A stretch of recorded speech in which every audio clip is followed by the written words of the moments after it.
Imagine a company with 1,000 employees. Would you manually assign permissions to every single person one by one? Probably not. There has to be a better way.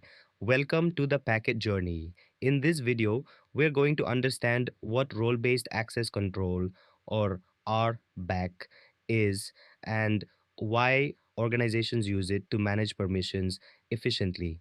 Let's get started. RBAC stands for Role Based Access Control. Instead of assigning permissions directly to individual users, permissions are assigned to roles. Users are then assigned to those roles. Let's look at a simple example. Imagine a human resources department. HR employees may need access to personnel systems and employee records. Instead of configuring access separately for each HR employee, an organization can create an HR role. Anyone assigned to that role automatically receives the appropriate permissions. The same idea applies to other departments. Finance employees can be assigned to a finance role. IT administrators can be assigned to an IT administrator role. Each role contains the permissions required for that particular job function. This approach provides several benefits.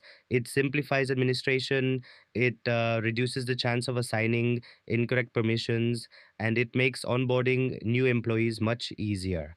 Imagine a new finance employee joins the organization.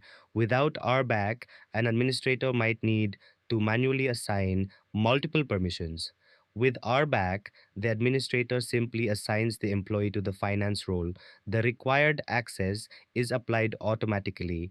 RBAC also helps organizations maintain consistency.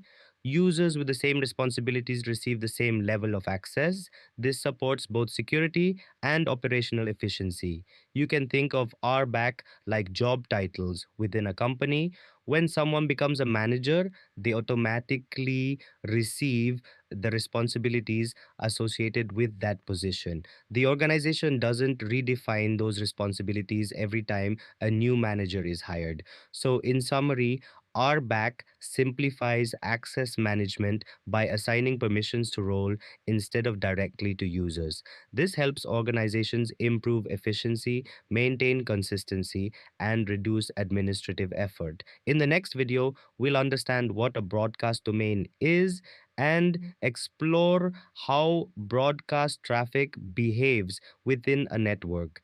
If you found this explanation useful, please like the video and consider subscribing to the Packet Journey. Thanks for watching, and I'll see you in the next Packet Journey.